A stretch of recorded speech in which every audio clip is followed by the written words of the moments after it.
There are some things in sports that as a fan base, they bother you, right? The games are played on the field. They're with the players that are on your team.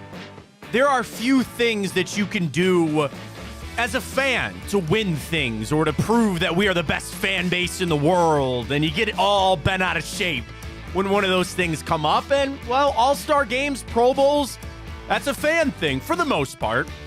And yesterday, the Browns were honored to say that they got 5 guys into the Pro Bowl, and everybody gets upset. Why isn't JOK in there? Well, wait a minute. MJ Emerson deserves to go. Dustin Hopkins got more votes than anybody. He's not going. Well, I'm going to ease a lot of people's worry on that. Because in reality, it's not a reflection on you. If you wake up this morning and you are super upset that the Browns didn't get more representatives or certain players represented at the Pro Bowl, in a way you feel like that's a reflection on you. I'm here to tell you it's not. I'm here to talk you off the edge here if you're upset about the Pro Bowl. We got a Jeff Driscoll game coming up. Cavs! We were close. We circled the parlay yesterday on the Boost with Tipico. We'll get to that coming up. We got the most vulnerable thing for the Cleveland Browns. Noah Weiskopf joining us. Morning update. Time up. We got it all on a Thursday edition right here on Big Play. Welcome to the show, everybody. I am Matt Fontana. He is Ryan Tyler. Good morning. Happy to have alongside here on a beautiful Thursday. No Thursday night football, Ryan. It's a sad day. Sad day from that standpoint. What are you going to do tonight, Matt? Well, we got a little boost going for Tipico. We'll get on our little Thursday night basketball action. I guess I got to put all my wagers towards basketball now. Better get sharp on that. We were close last night. Well done on the Cavs. You were supposed to beat the Wizards by almost 40. Remember, what did I say? You know I don't really like that 9.5 point spread, right? It was close, man. Dominating Max. I'm not saying that we brought up Max Strus for the parlay, but it's all right. Good game for the Cavs last night. Blowout win, and they'll face the Wizards again tomorrow night. So we'll get into some Cavs coming up. Heavy on the Browns again this morning as we gear up for another meaningless game. Jeff Driscoll going to be your starter this weekend. Right call. Kevin Stefanski was asked our question that we brought up yesterday, Ryan. Would you play Myles Garrett in this game if it meant him getting DPOY? We are just 10 minutes away from hearing Coach Stefanski on that answer. Who's sitting? We got an idea who's might be out, but no official word yet other than Joe Flacco sitting out. So we got all that coming up this morning with the Browns. But we start the Pro Bowl yesterday, and we start with a giant congratulations going to the players that did make it for the Cleveland Browns. Joel Bitonio, who's now third. Is it third or fourth? Fourth all time. Fourth all time in Pro Bowls in team history. Yeah. 3 players ahead of him. Go. Joe Thomas. Okay, yeah, that's Jim Brown. Correct. Luke Rosen. Nice! Yes!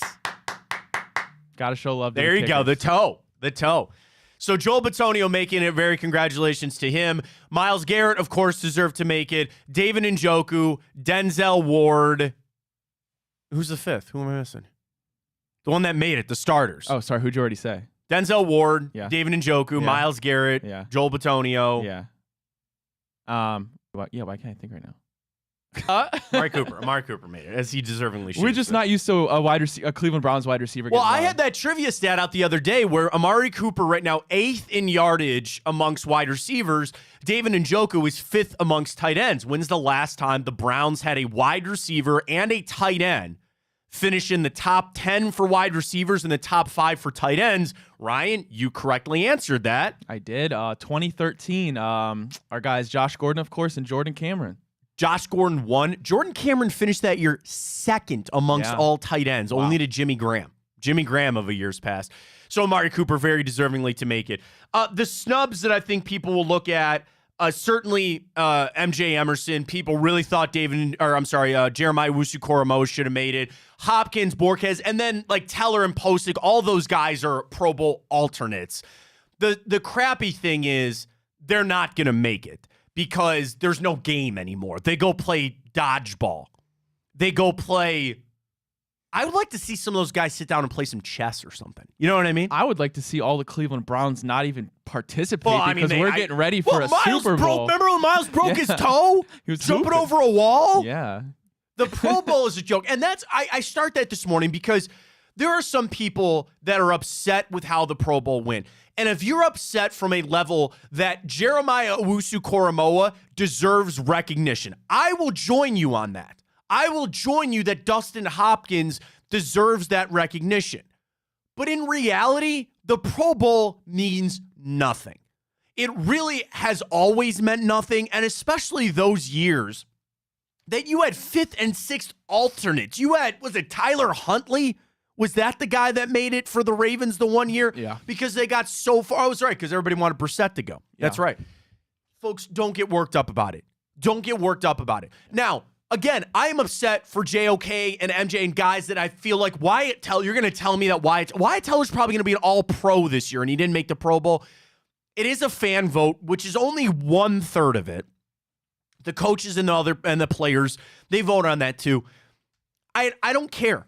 I don't care. The Pro Bowl has never meant anything to me. I will always put more stock into all-pro teams. That is usually, you make an all-pro team, you are one of the 2 best players, or 4 if it's like 2 positions or whatever. You are one of the best in football. Now, Pro Bowl gets brought up for some positions like Joe Thomas. When you're talking about Hall of Fame resume, I don't have stats. I don't have yardage and touchdowns to be able to compile to say that this guy needs to go. So you look more at Pro Bowl for some of those. Yes, would I like Jeremiah Owusu-Koramoah to get that recognition at the end of his career or whatever, and there probably are bonuses. Dude, if I was an agent, if I was a player, I want no Pro Bowl bonuses. I want nothing tied to making that, because it's fluky. It's fluky. I sent out last night the final fan tallies. Ryan, every position was the 49ers. Almost every position was the 49ers. Now, do they have the biggest fan base in the world? No, but for the good chunk of the season, they were the best team in football. So when the average Joe, or I would say Joette, I don't know, the average fan, Joe and Gene, if you will, they sit down and they vote for their team, but then they, the 49ers, they're really good. So I'll give Kyle Juszczyk, Cleveland guy, by the way, Ohio, Medina, give him a vote here. I got nothing for it. I really, it doesn't bother me. Now, what some fans don't like, it's a representation of the fan base. Because if your fan base is large and proud and, engaged, you cast a lot of votes. And it's a reflection of, I guess the Browns fans didn't show up. That's not it. That's not it. So I look at the snubs, and everybody had a list today of who may, whatever. Who was your biggest snub, Matt? That's what I'm saying. Like, yes. You want to know what? And I know this doesn't mean anything to MJ or JOK, but I hope they could send this to him. Guys, you had a hell of a season, and you are really good players. There you go. That doesn't mean very much coming from me and the fan base, but I know that. Okay, I watched the games. I know that you guys played to a good level. And it could be sad because you feel like, again, we all, I guess, strive for recognition in this world at whatever your job is. You want to get accommodations, and you want to be able to, or not accommodations, that's like going to a hotel. You want to get awards, and you want your boss to say, great job, and all. I don't know. I look at it, I don't think it's a reflection of the franchise, and I don't think it's a reflection of the fan base, and I think those guys are deserving to go. Pro Bowl doesn't mean anything, especially now. And they play these stupid games, and they want to say that it still matters. They need to put a product on TV. There is some network that paid money for the Pro Bowl games. I think it might be ESPN. But anyway, you're going to watch them play dodgeball. You're going to watch the linemen push a sled around and all that other kind of stuff. You can bet on the Pro Bowl, I'm right? sure you can. Yeah. I'm sure you can. I've got to be. That's the only way they get people to watch. Maybe we'll get a typical boost on that when time comes. I don't know. We'll post this as our Twitter question this morning, which I'm really interested to see how people react. Does it bother you when your players don't make all-star teams?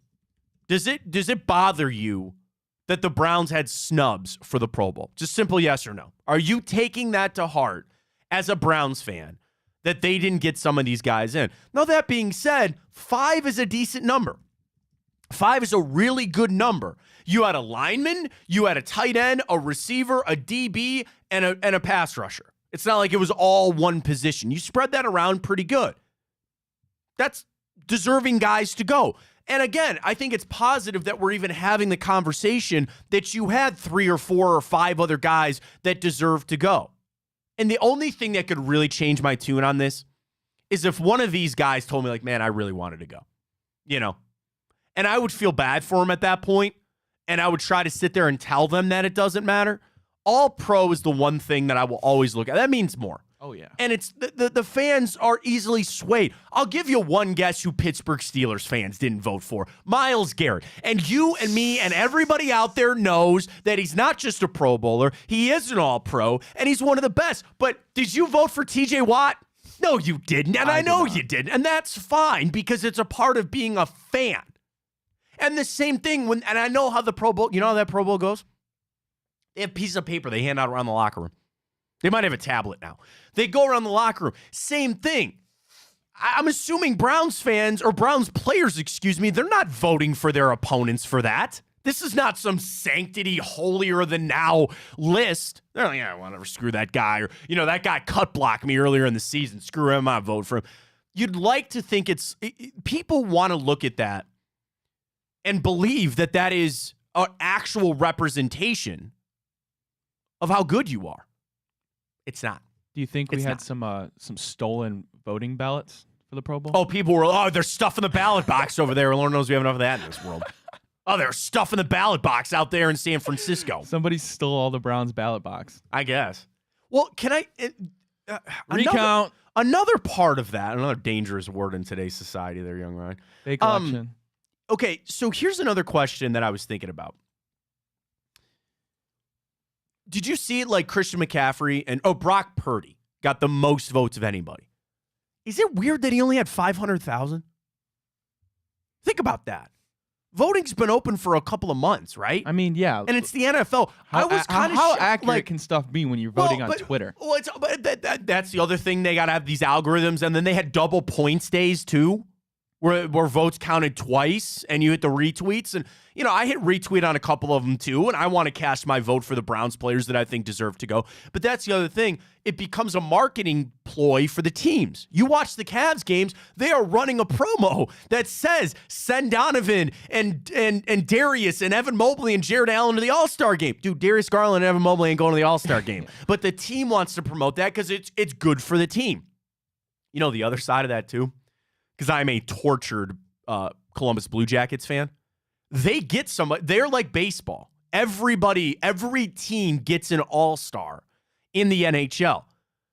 Their best chance is Zach Werenski, who's their defenseman that hasn't played in a month. He's hurt, and he's probably going to go. Maybe Johnny Hockey. Johnny Gaudreau might go. But that's where I don't get all tied up in it. And the reason that people do get tied up is because they tell you that it matters when it comes to Hall of Fame and when it comes to recognition and when it comes to who are the best players. Because what do you hear a lot of? This guy was an Mth team Pro Bowler, right? This guy was an Mth team All-Pro. And I really only care about All-Pro. But there are some positions, it's an easy metric. It's easy to say that this guy went to 6 Pro Bowls, and you would instantly think, 6 years out of his career, he was one of the best players at his position. That's why I count for All-Pro. That's All-Pro are just the writers. I think just the writers. I don't even know if the players or the coaches vote on that. Pretty sure. So I guess from that standpoint, you would like your peers, the coaches and your fellow players to give you that kind of nod. I can't, I don't know, Ryan. I can't join people on that. But I respect the upset because you're passionate fans and you root for the Browns and you feel slighted. I'm just telling you, you don't need to feel slighted. You don't need to. This is meaningless. Outside of those guys potentially missing a bonus, which I don't want them to do, outside of those guys getting a chance to go, where is the Pro Bowl this year, by the way? Oh, is it not always in Hawaii anymore? No, they moved it. Oh, I didn't know that. Maybe it's back there. I don't know. I have no idea. Goes to show how much I care about it. Oh, my God. Do you know where it is? It's at Camping World Stadium in Orlando. Who plays at the Camping World Stadium? Mickey Mouse. It's the Citrus Bowl. Home to the college or the Florida Classic, and then the XFL team is there. Oh, UCF was there. And now the stadium has hosted the Pro Bowl for the last couple of years. Okay, fine. Ooh, great. And there were guys, you would hear stories from former players. I worked with Gerard Cherry for a long time. I love Gerard. And he would tell me there were guys back in the day when it was in Hawaii, they didn't want to go to the Pro Bowl. You want to know why? You got a small stipend as a player to go. But the problem is your whole family would go, hey, we just want a trip to Hawaii. You're going to the Pro Bowl. You got to take all of us with us. And Gerard told me that he had players that would lose money by going to the Pro Bowl because they had to pay for everybody else to come with them because it's a trip to Hawaii. They had to pay for a hotel. They had to pay for a flight and all that kind of stuff. And he goes, there were players that legitimately didn't want to go to the Pro Bowl because they knew their whole family wanted to come with them.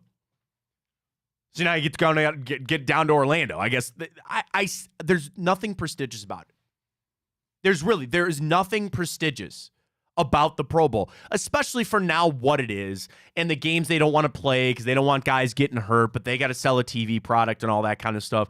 It's all about the All-Pro. So I'm very clearly voting no. On our Twitter question this morning, does it bother you when Browns players get snubbed from the Pro Bowl?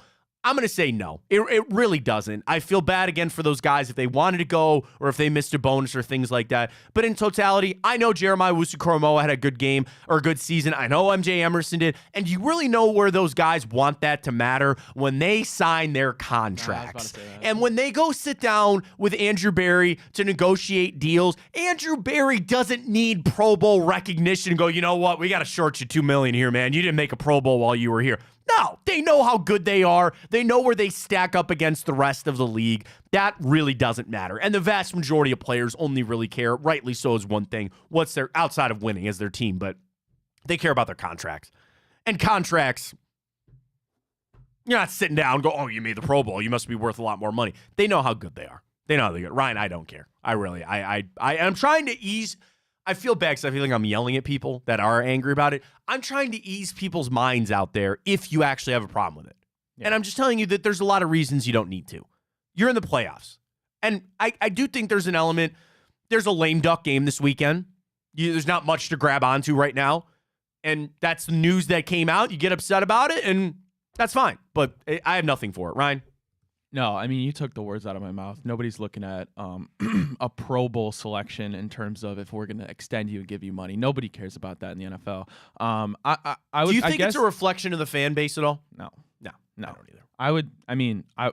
Trust me, I'm not losing a lick of sleep at night. I would be a little bit upset, I guess. Not even upset, just kind of like, oh, that's kind of dumb. If the 5 guys that did make it didn't make it, because I think those 5 guys clearly were head above shoulders in their positions. So no, I could care less about a Pro Bowl. And that's another great point. It becomes a name recognition thing where you vote for a guy just because you know, like, I keep knocking Kyle Juszczyk here, and I don't mean to, but like Kyle Juszczyk is always going to get votes for fullback. It's kind of a weird fluky position, and you just keep hearing Kyle Juszczyk. I don't want to say that's what happened with Joe Thomas because Joe Thomas was legitimately backing it up every single year. But yeah, you fall into that kind of trap of, yeah, this guy deserves to go. And there are players that have monumental seasons that make it. Okay, I say I don't care. But do you want to know one guy I looked to see if made it because I felt like he really deserved to? Devin Witherspoon, rookie corner for the Seattle Seahawks. And he made it. You got to have seasons like that where you come in and borderline like upset the establishment. You have a year. Like, did Puka Nacua made it, right? Yeah, I saw that from BYU, by the way, because they got 2. Puka and somebody else. I can't remember. But anyway, you got to have a season like that to come out and shock everybody to vote for you. And the same thing, Puka was a darling of the NFL for a little while. So when Joe and Gene Schmo sit down to cast their votes on the Pro Bowl, like, oh, I heard about this Puka guy. I know about him. I'll throw him a vote here. Why not? And he makes the Pro Bowl. Not knocking it, but it is what it is. There you go.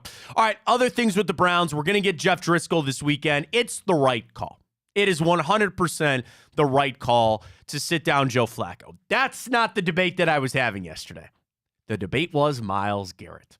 And the question was asked straight up to Kevin Stefanski yesterday. I want to pull up the transcript right now so I can get this question perfectly right. Because we had the question on our show yesterday.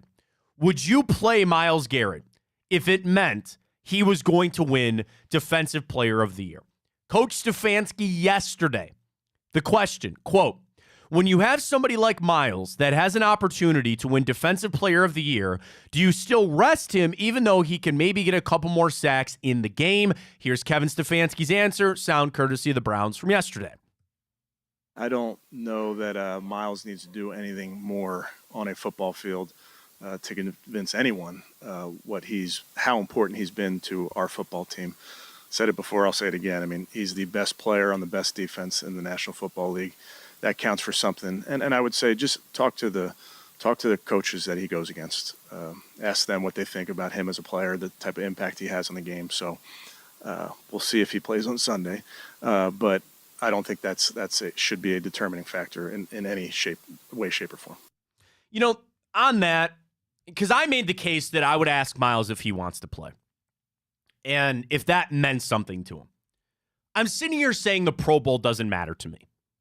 Defensive Player of the Year does. It does. MVP matters. Offensive Player of the Year matters. That matters to me. So I want him to cinch it up. Now, what Coach said there is basically he's done everything that he needs to do. And the coaches that vote on that, well, not even the coaches that vote on the AP votes on it. But it's not about going to ask the other coaches, right? He doesn't need some game in a meaningless game to go out there and get 2 sacks to further his candidacy for Defensive Player of the Year. Now, me personally, I feel like that would help. That would help. Now, God forbid he gets out there and twists an ankle and now he can't go for the wild card game. I understand why he's not playing, and the safe bet is for him to not play, and I'm not upset that he probably won't. But I would at least have that conversation with Miles. There's no way he's playing. There's no way Amari Cooper's playing. Coach said yesterday, he goes, I'm not going to go position by position and lay out the guys that are going to sit and they're going to start. You got to put somebody out there. Somebody's got to play. Myles Garrett's not going to, and that's the right call. I get that. I just really want him to win that award. He deserves that. This is not the Pro Bowl that I'm saying is useless. This is something different. That is stuff that is Hall of Fame caliber, ready to go. I don't want to make the blanket statement that if you win an MVP or a Defensive Player of the Year, that you're an automatic Hall of Famer. But at least your name is going to get brought up. You know what I mean? I do wonder if there's anybody that has one MVP that hasn't gone in the Hall of Fame. Oh, hang on. I'm going to pull up the list right now. That's a good question. I'm going to pull up the list right now. We'll run through it. Like multiple ones, there's no question, right? There is absolutely no question. But more recently, you ready? See, like Lamar Jackson's going to win his second. He's going to the Hall of Fame. Yeah, he is. Rodgers, Mahomes, Brady. All right. Matt Ryan. I would say not a Hall of Famer. And he won the MVP in 2016. Oh, true. Cam Newton as well. Cam Newton was the year before. He's the next one to bring up. Yep. Yeah. I didn't think about that. Yeah, Cam certainly not. And both those guys did what? Went to a Super Bowl and lost. Yeah. One more interesting than the other. Do you still think of Matt Ryan? Do you still think 28-3? I do. Yeah, I mean, Can I stop everything real quick? That cringe Matt Ryan. Have you seen that Matt Ryan, that Matty Ice commercial? No. Oh my God, is it bad? Holy cow. It's a commercial because his nickname is Matty Ice, right? So the gimmick is that he's driving an ice cream truck and these kids come up and he tells them about Spectrum or AT&T or bad marketing because I can't even tell you what it is. Dude, it is so bad. It is so cringe and really cringe on his part. I can't even tell you a game I watched that he was on isn't he broadcasting this year? Yeah, he's been broadcasting, but I haven't seen him. He's the same dude who also blew that regular season game as a Colts quarterback, the Vikings, when Jeff Saturday was there. It was like, that was what, a 30-point comeback? That was even worse than that Super Bowl. Right. So Matt Ryan, Cam Newton, Adrian Peterson. Yes. He's going to go? Okay. Yes, dude. LaDainian Tomlinson is in, is he not? I don't. Has he been out long enough? Yeah. Yeah, he's in. He's in the pro and college football. He was CMC, I feel like. CMC before CMC? Before CMC, kind of. Yeah. I mean, CMC. Marshall Faulk was probably before both of those guys, and I would say it was like Faulk, then maybe a little Yeah, but dude, that LT, not the other one. LaDainian Tomlinson, like those Chargers teams, they had it cooking, man. And I agree. Like Sean Alexander, these are running backs too, which are different. Unfortunately, RIP, Steve McNair won that co-MVP that year with Peyton Manning. I don't think he's making the Hall. What year was that? Like 2003? 2003. 2003. Rich Gannon won one. He ain't going. Marshall Faulk, as we mentioned. Kurt Warner's in. Terrell Davis is in. Is he not? Yeah, he's in. So I would say that, like, for the most part, yeah, of all the years, they've been handing out the NFL MVP since 1957. The AP won. Who won the first one, by the way? Oh, God. No idea. Back to back. Won it in 57 and 58. The first two NFL MVPs awarded by the Associated Press was won by this player. What was You already said him on the show. You've already said him on the show. Yeah. Today? Yeah. I said a dude that's Lou Groza? No, close. I was like, whose name did I say today that's old? You said Lou Groza and who else? Oh, Jim Brown. Jim Brown. Oh, I didn't Jim know. Brown. Jim Brown won the first I two didn't know MVPs. that. Yes, he did. Yep, 57 and 58. He won the first two AP MVPs, 3-time, excuse me. He won them back in 65 as well. So I would say yes, the MVP usually, at least it gets you the conversation like that.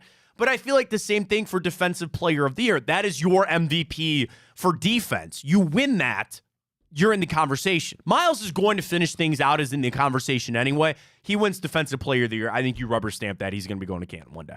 That matters to me. DPOY matters to me. I understand why coach isn't going to play him, but we'll see. Let's get Noah Weiskopf's opinion on that. He's going to join us next from the OBR. We'll talk about Miles and his candidacy for DPOY, who's starting, who's sitting, what Joe Flacco has meant to this team, and of course, Pro Bowl snubs. And I can't wait to get Noah's answer on this.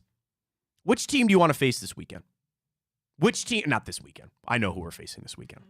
It's the JV squad for the Bengals. Who do you want to face in 2 weeks when it comes to the wild card? We'll get all of Noah's thoughts on that. He will join us next. Folks, Tipico, dude.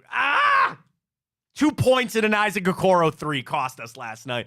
We're close on our boost, folks. We love our friends at Tipico. They're the absolute best. If you haven't signed up yet, and I know this, and I'm just going to speak real for everybody out there.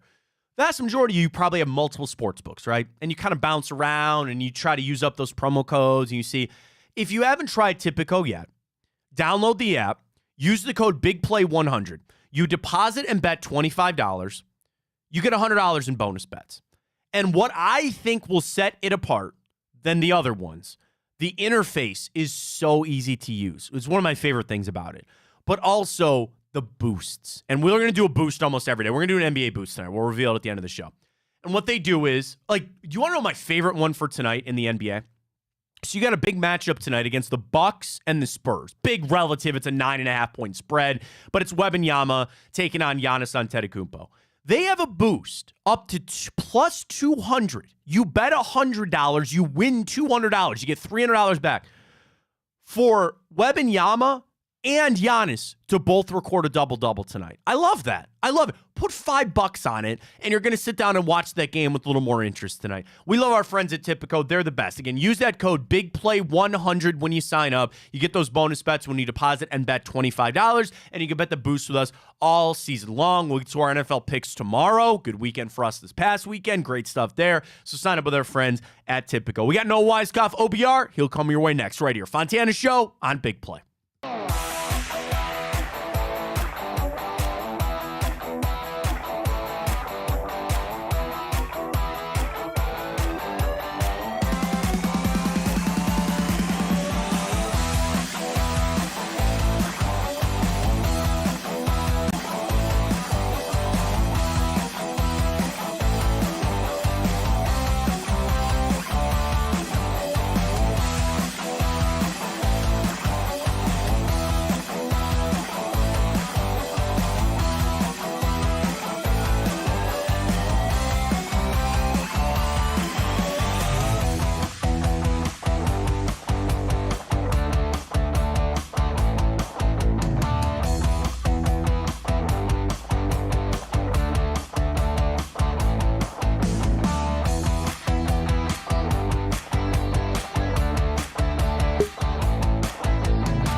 right, back here, Fontana Show on Big Play. We bring in Noah Weiskopf, OBR. Follow him on Twitter and Instagram. Browns with Noah. First off, Noah, Happy New Year. Appreciate you joining us for the first time here in 2024.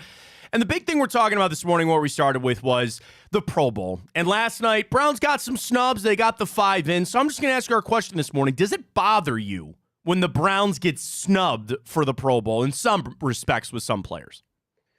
Me personally, I think it is what it is, but I will say that I feel for some of the guys, depending on circumstance, for a guy like Dustin Hopkins to miss the Pro Bowl over Justin Tucker, with the stats clearly showing that he's done pretty much everything better this season, I think that for him, it kind of sucks, to be honest. And for a first career Pro Bowl kind of thing, I think that it's a really nice honor. I know that a lot of the guys, I know they interviewed some guys yesterday on NFL Network, like Kyle Juszczyk kind of said that, the first one is special, but after that, each one is special, but it kind of all meshes together a little bit. But for the guys that would have had their first one that really should have been in, I kind of feel for them. But for guys that are older veterans that already have 4 or 5 under their belt, I don't think they care at all. And there is something, and an element that I know you are up on as much as I am, that there are sometimes incentives that contracts are kind of built in. But I don't know. No, I feel like that is kind of going away even too in today's NFL, where the Pro Bowl, it's more statistical incentives that people get because they know it can be really fluky, and they know that sometimes that is not the true representation of how good of a player you really are. Yeah, 100%. And I think too, when it comes contract extension time, stuff like that, especially when you're re-signing with your own team, guys like Andrew Berry in this front office know what they have with some of these players. Pro Bowl is not going to make or break a deal. A guy like Emerson, a guy like JOK, even a guy like Dustin Hopkins, when it comes contract extension time, he knows how much they mean to the Browns, and I don't think it's going to be any sort of issue to extend those guys, and they're going to keep playing really well. And I know that a lot of those guys take it to social media a little bit, but yeah, again, like I feel for a guy like Dustin Hopkins, who I think Tucker was 1 for 5 this year, 50 plus. Mm-hmm. Hopkins was 5 for 5, and then everything else is really, really close. So I think just that alone should have probably sent Hopkins.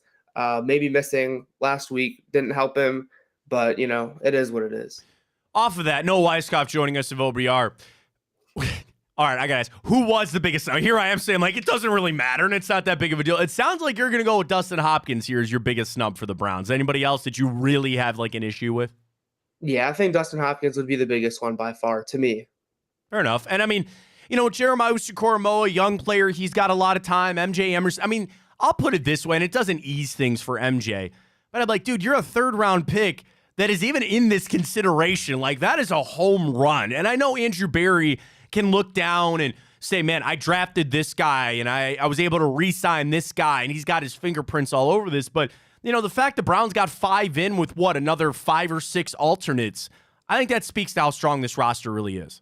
Yeah, Emerson had a great year. There's no doubt. But the thing that stuck out to me this season was penalties. He had a lot of defensive penalties. Dude, is he still the number 1 penalized player in the NFL? I'm not trying to rip MJ, but there was a time where I think he was the most penalized player in the NFL. Yeah, and a lot of those you're going to live with. It's a guy like L'Jarius Sneed. He is one of the NFL's best corners, but he is penalized a ton. When you play physical like that, that's just the risks you run. And more times than not, he's making great plays, but also being penalized a lot. And that's not a stat necessarily that you'll look up in ESPN and see one of his, you're going to look at how many tackles, interceptions, all that kind of stuff, passes defended. But those kind of advanced analytics, he's really, really solid in. And then, you look at penalties and he has a lot. Speaking of the advanced analytics, that seems to be one of the pillars for Myles Garrett to win Defensive Player of the Year. It's not the sack total necessarily, but it's the pass rush win rate. It's all these other things that he's meant. We had the conversation about if he should play this weekend to bolster his stats. He is the favorite to win the award, but it's not a runaway right now like it is with Lamar. Where do you stand, Noah, with Myles winning Defensive Player of the Year? Do you think he's got it locked up no matter – we all know he's not going to play this weekend, but do you think he has it locked up? Would you consider putting him out there for a series or two to try to pad some stats? Where do you stand with all that? I don't think he has it locked up. To me, it's such a sack-dominated stat, and I think he's 6th in sacks right now, and I don't anticipate him playing this weekend. So I think that's probably where he's going to stand. I think that's sort of why you got Kevin Stefanski yesterday coming out and saying, look, Like, regardless of if he plays next weekend, he should still be the defensive player of the year. He's proved it all season. I do think that he's definitely in consideration. I think that it's not all because of sacks, whoever wins it, but I think that it has a heavy impact on it. So I guess we'll kind of see with that. He'll definitely be one of the finalists. And I do not, like I said, I don't think he's going to play this weekend, and I absolutely think that's the right move. And we've heard Coach more recently and even yesterday continue to make that pitch. He's the best player on the best defense in the NFL, and that seems to be their real push for Miles because that matters to me. You know, as much as I don't care about the Pro Bowl, I care about all pros. But no, that is a big award for me. And I really, really want Myles Garrett to win that, and I hope he does because that's an important award in my opinion. 100%, and important to him as well. Obviously, playoff wins. Obviously, Super Bowl tops everything. But you know, he's had it on his bucket list since he came into the NFL. That was one of the things that he wanted to do. One of his main goals, alongside winning the Super Bowl, is win the Defensive Player of the Year award. It's a huge deal. So I mean, we'll see if he wins it or not. But yeah, I don't see him adding anything to that this weekend. And you know, I think that you can kind of prove as to why he shouldn't play based on fluke injuries to guys like Bradley Chubb and Jalen Phillips. Like, Jalen Phillips got hurt and ruptured his Achilles literally just coming off the ball. It can happen to anyone. It's really scary for NFL guys.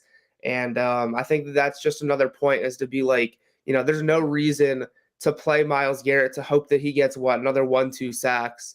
That people would diminish too, right? No, they'd be like, oh, he's just out there to pad the stats, or he's out there up against, backup quarterback and Jake Browning and all that kind of stuff. I mean, people would rip the stats, or even if he got a couple of sacks in that game. Right. Yeah, it is just not a smart move. I think that his season stats-wise has probably come to an end for the regular season. No, let's talk about the game. We'll open this up here because I think it's going to be a long list. I'm going to let you run through here, and we'll talk through it too. The guys that have no business playing. Now, as Coach said yesterday, there will be some of these guys that suit up. Just in a break glass in case of emergency, we're running out of guys. At that point, grab me out of the stands, and I'll come on down, and I'll go out there and just get beat up. I'd tear an ACL if it meant that Myles didn't have to play in that game. That's fine. Take mine, not his. So let's run through the list of guys, in your opinion, that no question about it, they should not be playing on Sunday. However you want to. You want your offense, defense first. Noah, lay it out for us. The guys, in your opinion, have no business playing on Sunday. Okay, I'll start with offense, just the ones that come to mind. Flacco's not playing for me. Amari Cooper, no way. Elijah Moore, I don't think I'm going to have him play unless it's for a little bit and he clears concussion protocol. That was a really scary injury. It was, yeah. Not having him play. Joel Bitonio, no chance he's starting. Ethan Posich and Wyatt Teller for me are probably going to be no plays. David Njoku, probably not for the offense. Okay.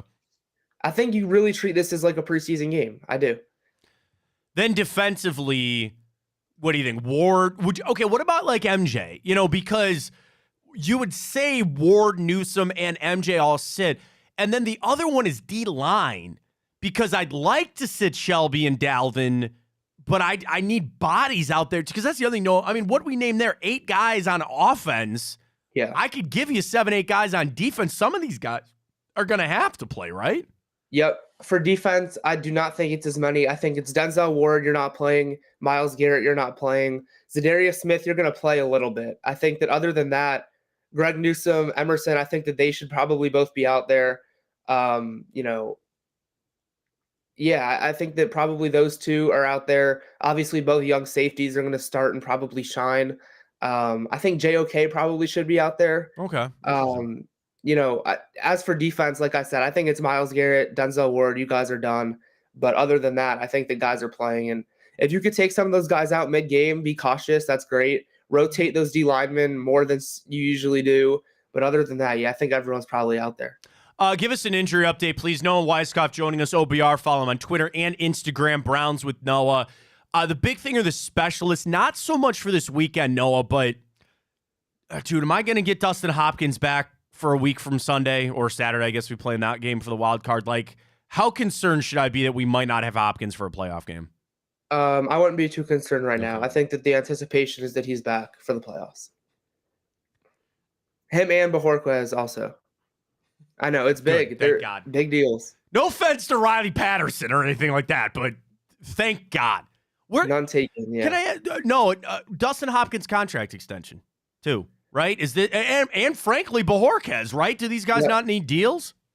I don't see either of them leaving Cleveland. I think that both of them are probably going to remain. I mean, Good. Yeah, they've both had incredible seasons, truly. So, and like again, guys like Phil Dawson that come to mind, like he didn't come to Cleveland as like a crazy Justin Tucker light kicker, like an automatic guy. Like he came in Cleveland kind of like Dustin Hopkins did. It just proved himself. Phil was discarded by another team just like Dustin was. You know, they won 100%. He came in with the expansion team. You're right on with that. Yeah. Yeah. So I think that Dustin Hopkins, I think he's like 33. I think that he's probably got 6-7 years left to kick. And if he's going to continue to kick like he has, looks like he's got the dog pound end and the Brown Stadium kind of down kicking wise. And it's not an easy thing to do.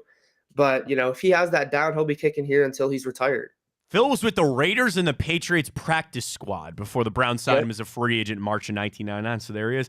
And there's something to be said, too. You know, you mentioned Phil when it comes to Dustin Hopkins. He needs to make kicks, and I know that this franchise, or the fan base at least, you know, we can turn when you miss two or something like that. But the fact that he has won them over, that gives you a little bit of that breathing room. You know, if he hooks a 55-yarder, we're not sitting there up in arms because he's just built that cachet up a little bit. And I know that it's more the front office, but for the kickers and the quarterbacks, those are two positions that when the fans are behind you, I think that helps a lot. I really do. A ton. And when they're not behind you, it hurts a lot and more than people think. No, we got some games this weekend that we'll keep an eye on just to see how things shake out with AFC South. We know we're going to face the AFC South champion, whether it's the Jags, Houston, or the Colts. We have that interesting fact that we beat all three of those teams in all kind of different ways. Who would be the team you would rather face and have to go on the road to take on? Of those three teams, which one would you want to see a week from this weekend? Yeah, I actually have an in-depth piece coming out probably today on the OBR, just this exact question, ranking all three of those teams. But I'll tell you guys, just give us a little. I don't want to throw your article away. No, just give us a little teeny tiny bit if you don't mind. Yeah, no. So Kevin Stefanski's 10-0 against AFC South teams in his career as a Browns head coach. I think that's really telling, and I think that no matter which team they play, they're going to be able to put themselves in a great position to win. To me, number one team that the Browns should want to play is the Colts. I don't know how likely that will be, but I'll put that as my one. And then two, I think the middle team that they shouldn't rather play first, but also shouldn't be like, shoot, we have to play them, is the Jaguars. Surprisingly, I think a lot of people put the Texans there, but you know, I'll have a bunch of in-depth stuff on why and stats and all that kind of stuff should be out later today. All right, check that out. Tell everybody where. The OBR.com. OBR.com. I'll tweet it out on Browns with Noah and everything. There you go. No, anything else we're getting ready for? Again, it's going to be Jeff Driscoll. I said the joke that Kevin Stefanski now gets to say he started 5 quarterbacks and took a team to the playoffs. Is there really a future with Driscoll? I know people are discussing Joe Flacco's future. I think I don't know. I have a take, and I said this on the show yesterday. I think it's best that Joe Flacco actually moves on because you don't want to muddy those waters when Deshaun Watson comes back. And it's just, people will still love Flacco. It's just, you know, when you got 2, you don't have 1. I think Flacco's gone. The question is, guys like Jeff Driscoll, I know they already saw PJ Walker. Just your intrigue on seeing Driscoll this weekend and why you think the Browns decided to go with him over PJ Walker. I think it's partly because they had to sign him to the active roster. He was on a practice squad, and that was the way that they could get him. And he has a lot of experience with AVP, the offensive coordinator. I think that was a huge part in it, the driving factor.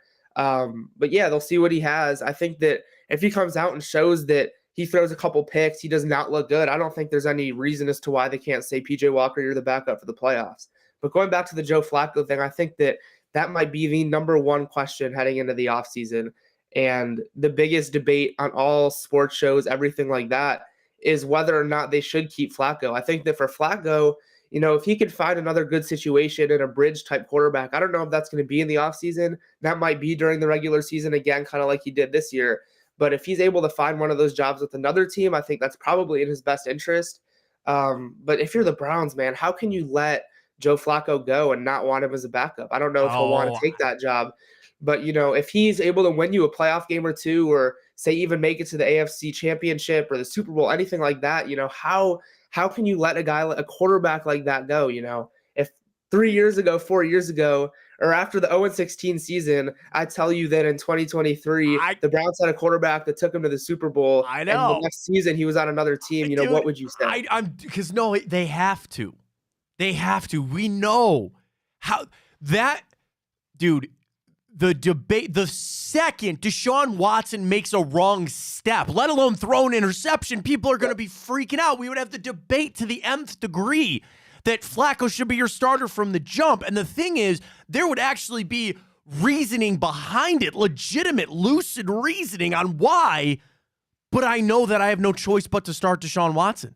They have no choice but to start him. So I would almost say, like, which sucks, like, Joe, dude, we can't have you here from a like a distraction standpoint. You know what I mean? Which sucks. I get what you're saying, but it's like, I feel like the Browns' hands are tied in this. I do.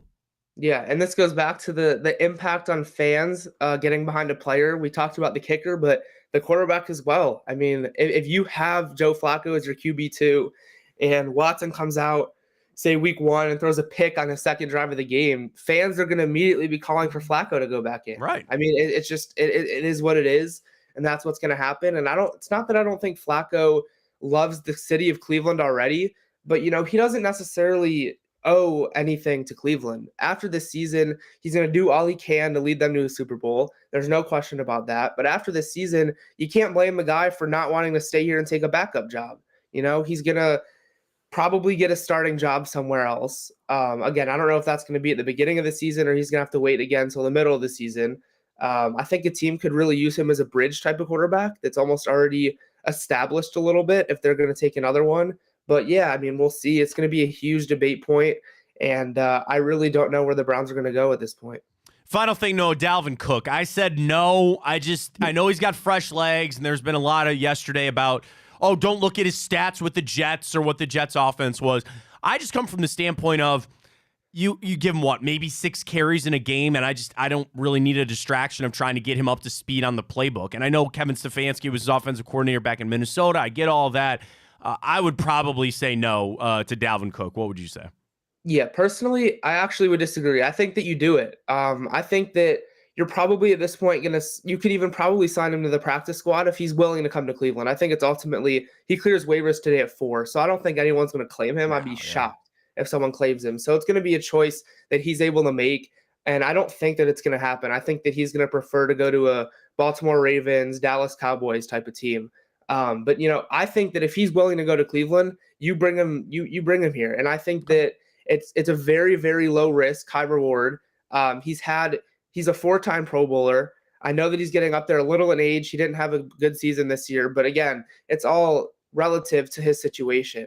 For me, how much worse can this run game get? I know it picked up a little bit of steam, but why not try out a guy who has the experience of going over 100 yards back-to-back weeks, I imagine? Why not try a guy who's been there, who's had great seasons? Like, why not? To me, it's a very, very low risk, high reward. The only argument that I can see against it is you're not going to be able to keep 4 running backs on your active roster for the playoffs. So you're not going to be able to have Cook, Hunt, Jerome Ford, and Pierre Strong.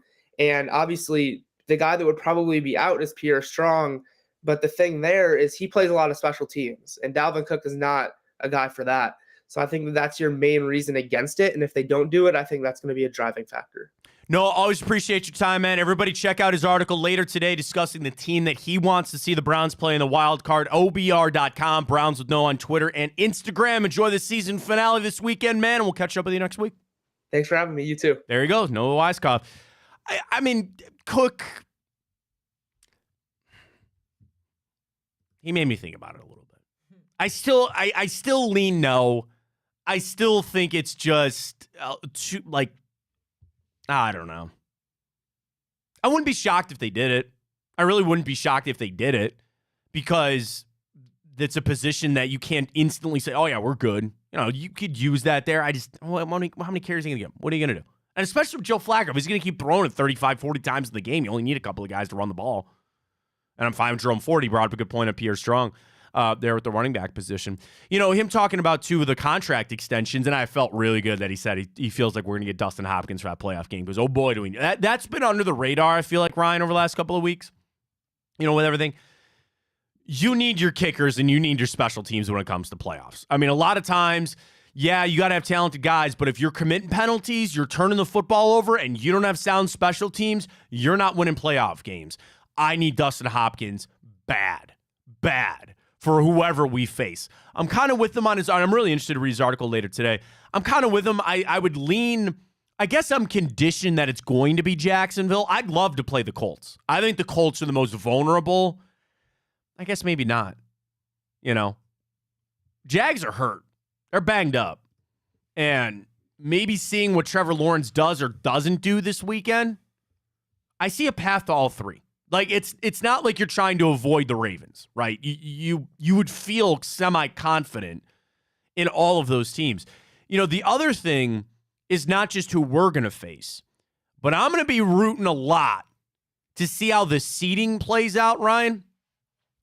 Because, man, would I like one of those teams to upset upset the Dolphins or the Chiefs so we can avoid Baltimore in week 2 of the playoffs. I'm not running scared. It's the playoffs. It's all going to be hard. But I'm interested to see how I don't want to say this. You're going to clip this, and this will live in infamy. I'm borderline rooting for the Pittsburgh Steelers. Because I think they would give a better game than the Colts or the Texans up against Miami or the Kansas City Chiefs. I hate that I said that. It's dirty. Well, dirty, but it's my own self-interest is the reason that I'm doing that. Before we even jump ahead to that, it might not even be Miami. It might be Buffalo that wins that division. Yeah, then Miami would be a wild card. You're right. I keep forgetting about Buffalo. You're right. Yeah, you're right. You're right, because they're going to be hot and heavy in that. Same thing, like, And the whole point I'm bringing up is you want a lower seed to win because then they would go face Baltimore. So you want the 6 or 7 seed to get it done. Yeah, man, I forgot about Buffalo because they're a game up technically. You're right, so they're going to make it. So here's how it lays out. Right? If Buffalo loses and the Steelers win, Buffalo doesn't get in. Oh, that's right. They have the tiebreaker. Yeah. You're right. You're right.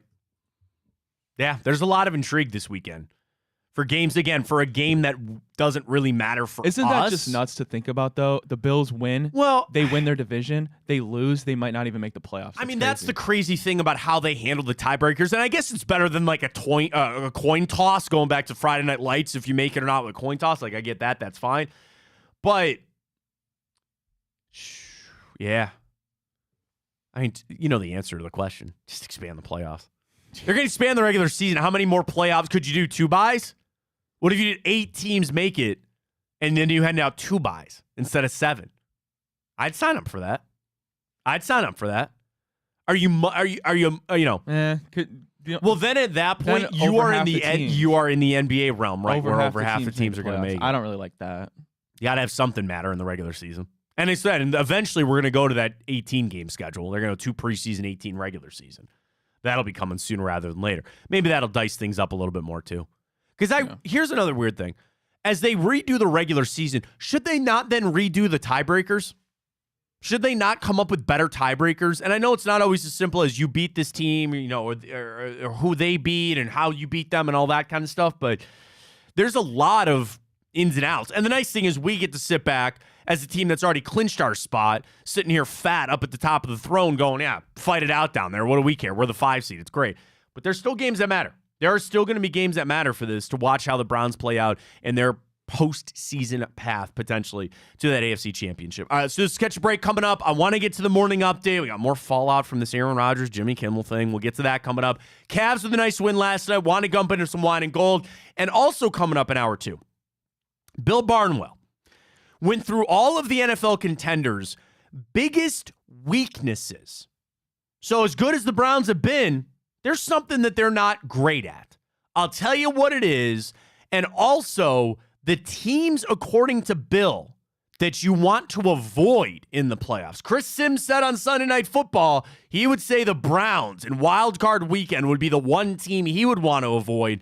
Spill Barnwell say the same thing. And the one thing the Browns need to clean up heading into the playoffs. We got all that coming up right here on the Fontana Show. Last night, Drennan on location. How'd that go? It looked all right. I watched it for a few minutes last night.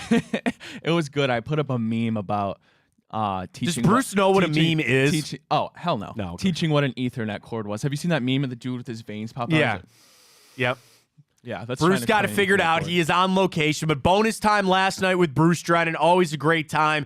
On Thursdays, it's just us and Chico. So we're on 9 to noon, or 9 to 12, excuse me. Noon starts Chico, 12 to 2 there on his show today. But then tomorrow, big play, big bets. Dave and Nick and Ted Ginn Jr. show. Still going strong with Bobby Carpenter show. Can I not, is it official, the Cincinnati thing? Yeah. They got a show rolling, right? Yeah. Folks, we're down in Cincinnati now. Shout out to James Rapine. Enter the Jungle. Enter the Jungle. So we have a brand new show. See, episode 2 dropped last night. There you go. All right, so there you go. So Inside the Jungle, it's an all Bengals show. Enter the Jungle. Enter the Jungle. I'm sorry. What did I say? Inside the Jungle? Inside the Jungle. Sounds like inside Not as scary. Not as scary. Enter the Jungle. Their brand new show down there. We're branching out here in big play. Some real, I hate to use the pun, big things coming here in 2024. It's going to be a massive year for us here at Big Play. So we venture down to Cincinnati. We got other big things coming as well. But don't forget, easiest place to go is just Big Play. Follow us on Twitter there. You can see all the shows. We retweet all of them. All the shows have their individual accounts. So congratulations to everybody involved there with Cincinnati. All right, when we come back, morning update. Ryan's got all the stories you got to know. Stay with us. Hour 2 upon us right here on Big Play.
All right, back here on the Fontana Show. Follow us on Twitter, Instagram at Matt Fontana Show. We're approaching 500 finally there on the Twitter side of things. Drop us a follow there. Our Instagram, 500. Oh, nice. All right. At Matt Fontana Show. To be fair, it was $4.99 last time All I right, that's checked, fine. so- That's fine. I'm sure we'll get there.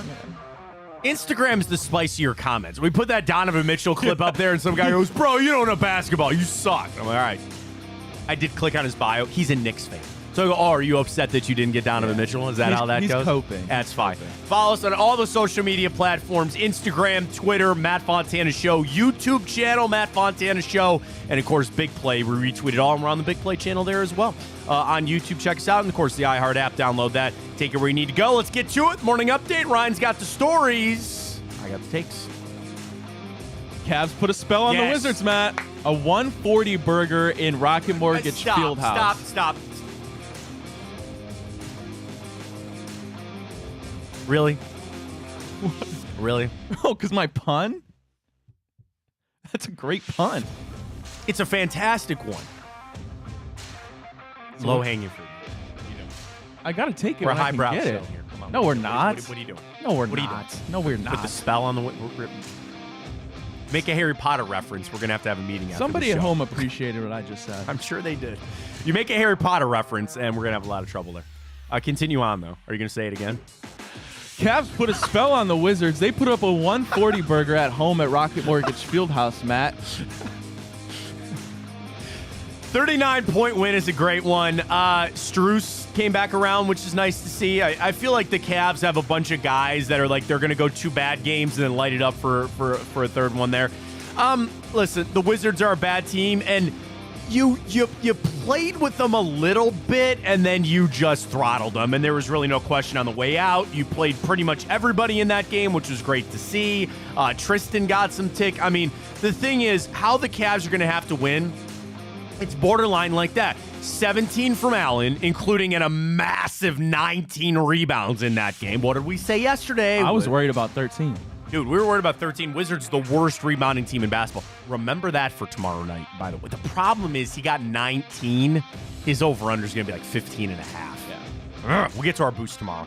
But anyway, you had 17, a double-double from Allen. Did you know he had a double-double in the third quarter alone in that game last night? Probably his best game of the season, Oh, honestly. yeah. And then you had 20-plus from Karras, Donovan, and Strus. The thing was, Karras was out there late in that game, and I was like, why is he still in this game?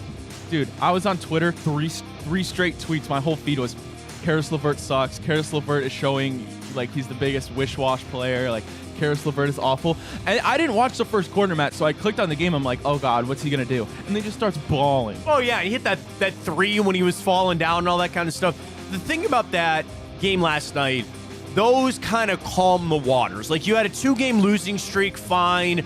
But now this team can feel like we should beat the crap teams. We feel like we should beat the bad teams in the NBA, even without some of our best players.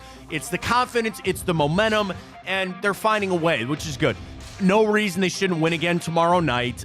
We'll see what the line is for tomorrow. But take care of business here. Get some of these wins. Stack them up as best that you can. Browns got 5 Pro Bowlers announced last night.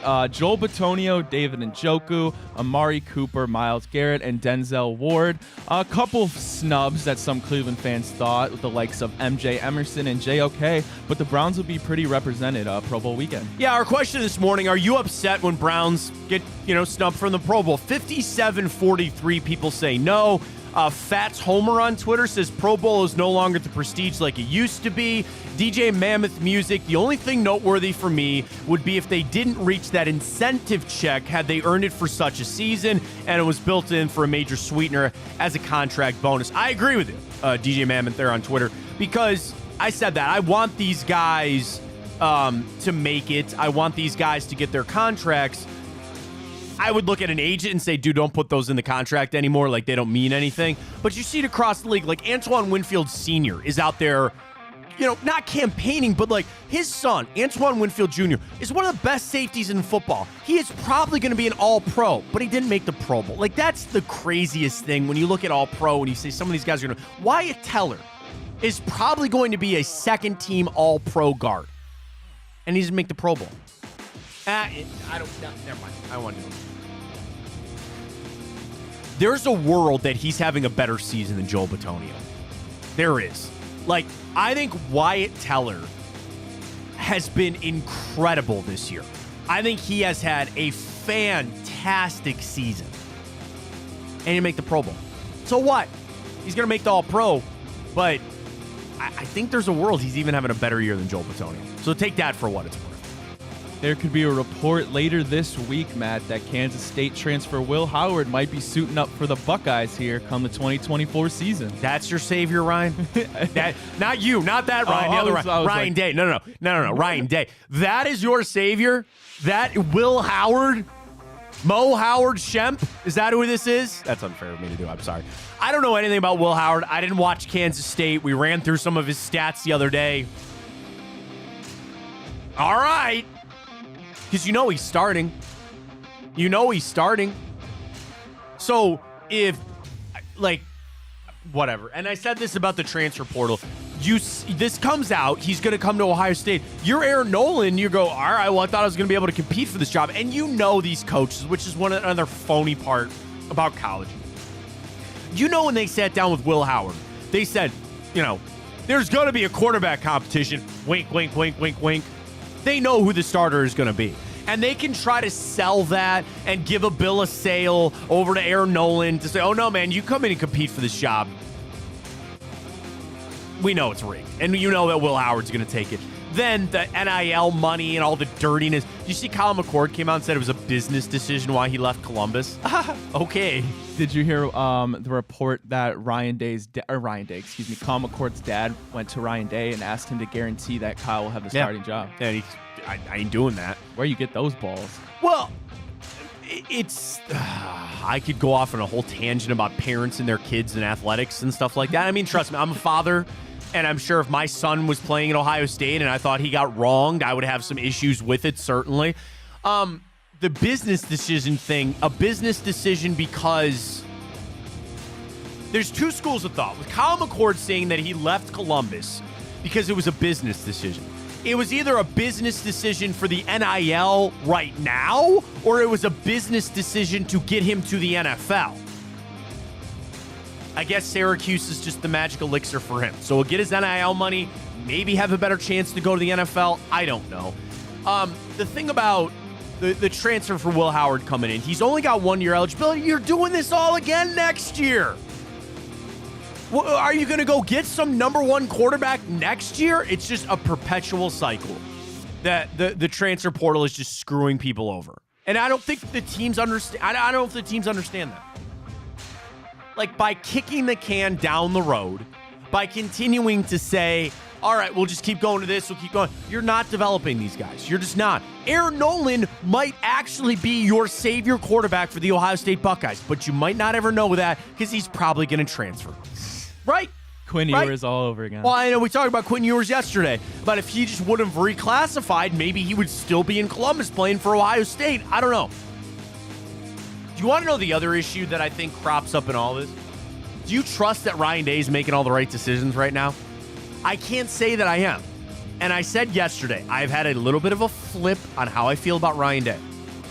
One of the issues that I have is that he is in job preservation mode. That is a little different than going to win national championships mode. They are connected. He wins a national championship, that is job preservation mode. But is he making decisions right now in the best interest for the team long term, or is he making the best interest to get some heat off his butt? I don't know. And I said, I don't think they're not firing him this offseason. They're just not. So you're going to roll it out next year with Will Howard as your guy, and maybe he's your guy. Maybe he's your savior. And I know this, Ohio State, mark my words, going out on a limb here, they're going to be in the playoff next year. There's no world that Ohio State doesn't make the playoff next year. Even with 2 losses, probably, because it's going to happen. They're going to lose 2 games next year, easily, with how hard the Big Ten's going to get. They'll still make it. Will Howard will be your guy. Go Buckeyes. Go Bucks, I guess. Big news in the gaming world. The EA Sports College Football release date is expected to be released during next week's National Championship game. Matt, are you buying? Yes, but I got to wait a year for it. What is the hang up? Can I ask? They already, and I'm getting into a little bit of gaming speak here. The game engine, like when I say engine, every video game, think about it like a car. You have to have the engine of the game that does everything, right? It's already built. EA, it's already got it. They already had an NCAA football game. What are you complaining about? The players getting their, I said this to the nth degree. I don't care that it ever said QB2 for Ohio State. You mean everybody knew it was Terrell Pryor. Did you ever do that growing up, that you would go online and download the rosters anyway? I never played college EA. Oh, you're college that football. young. Well, oh my God. I know people my age did. Okay. People my age did. I just personally never got into it. So back in the day, when I was in college, there was some of the football players, they would assign teams. Like everybody would take 5 teams, and your job was to import the actual names to the roster, and then you just download it and you had it. It wasn't that hard to do. It was easy to get online too. But I saw Ohio State number 2. You know who that was. I knew who that was.